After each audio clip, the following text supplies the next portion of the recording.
Bengals finally getting their first win of the season, as I mentioned, taking down Carolina last week. Ravens emphatic win versus the Buffalo Bills this past week on Sunday Night Football. What happens here, Carmen? What's the matchup that matters here for you?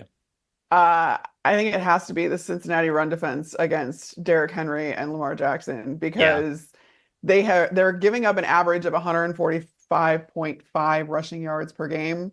It's not great, and they're going against perhaps the best rushing team, the best rushing team in the league. I mean, this is somebody that the Baltimore hung 271 rushing yards on the Bills last week.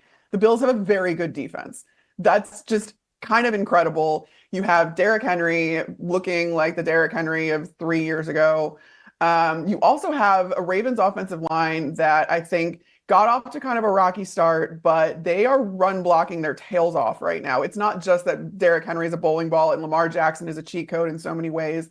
It's that the Ravens offensive line, and actually more particularly, I think somebody's going completely under the radar, is their fullback, Pat Ricard. He's 300 pounds. That's just it's a cheat code. And I think we talk a lot about how Shanahan is making fullbacks great again in San Francisco. Todd Monken is making fullbacks great again by throwing Pat Ricard out here. And he is helping this Ravens offensive line in their run blocking in particular so much. And I really want to give props to him because the Ravens have figured it out with all the losses they took on that offensive line. They have really figured out how to make it work. And I think Derrick Henry and Lamar Jackson are just hitting their groove. I mean, Derrick Henry has forced 17 missed tackles on runs. He has 281 yards after contact. That's the second most in the league.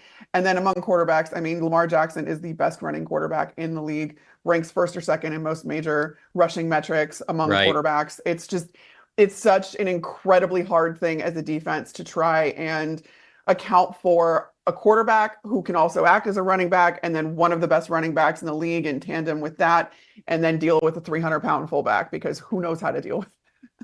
Not many. Yeah, there's no doubt. I wanted to go somewhere different with this one, but I can't. I mean, this is what Baltimore really wants to do in running the football and controlling the game basically against the other team's will. And it is an area where the Bengals have not fared well. The only worse matchup than this I think already happened, and it was when the Ravens faced the Dallas Cowboys, and they got up very comfortably on the scoreboard because of it. And so you look since then, obviously you've got the Buffalo game last week, and how they're continuing to roll in exactly what they want to do. Bengals defensive line, they are allowing the 29th ranked EPA per rush, which is just obviously very close to bottom of the NFL.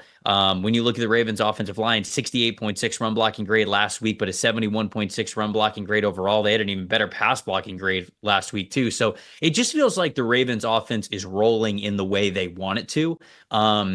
We'll see if Trey Hendrickson can go. I think the last time I looked at it was like, okay, he had a sling, he had his arm in a sling during the game last week, but now he's more of like day to day, it seems like, and it feels like he can go. But I mean, if he is less than 100% at all whatsoever, there's already nobody other than him on that defensive line that has been able to show up so far 4 weeks through the season. And so if he's limited at all whatsoever, it could just be a really tough day at the office. The Bengals got to be glad that this game is at home, because if this game was in Baltimore, I don't know if I would give them much of a chance. Now, the flip side of it is the fact that the offense really was looking like it was cooking with Jamar Chase and T. Higgins both back in the lineup and feeling good and getting some chemistry there with Joe Burrow. But are they going to be able to keep up and handle Baltimore's run game?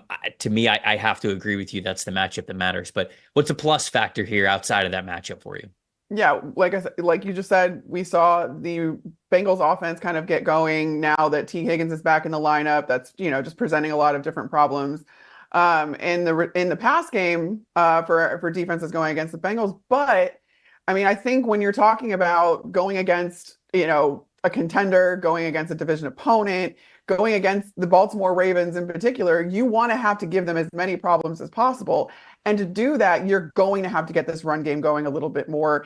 And I actually, we think of Zach Moss kind of being the lead back there, but Chase Brown has a better yard per carry average, 6.3 yards per carry.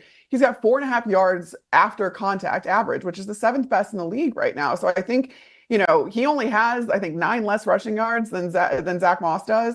So get Chase Brown going, or get the tandem of them going. Try to, again, present as many possible problems for this Ravens defense that is the top ranked rushing defense. And so if you can kind of break that in any way, if you can run a little bit on them, if you can get anything going against them on the ground, that's going to throw them off. And I think that that's the Bengals' real only shot here because they also, I mean, they've got a great pass defense too. So you're going to have to figure out how to keep them on their heels and beat them in ways that maybe they haven't seen on tape yet. So get this ground game going, make this offense just a little bit more multi-dimensional, and I think that the Bengals could have a shot.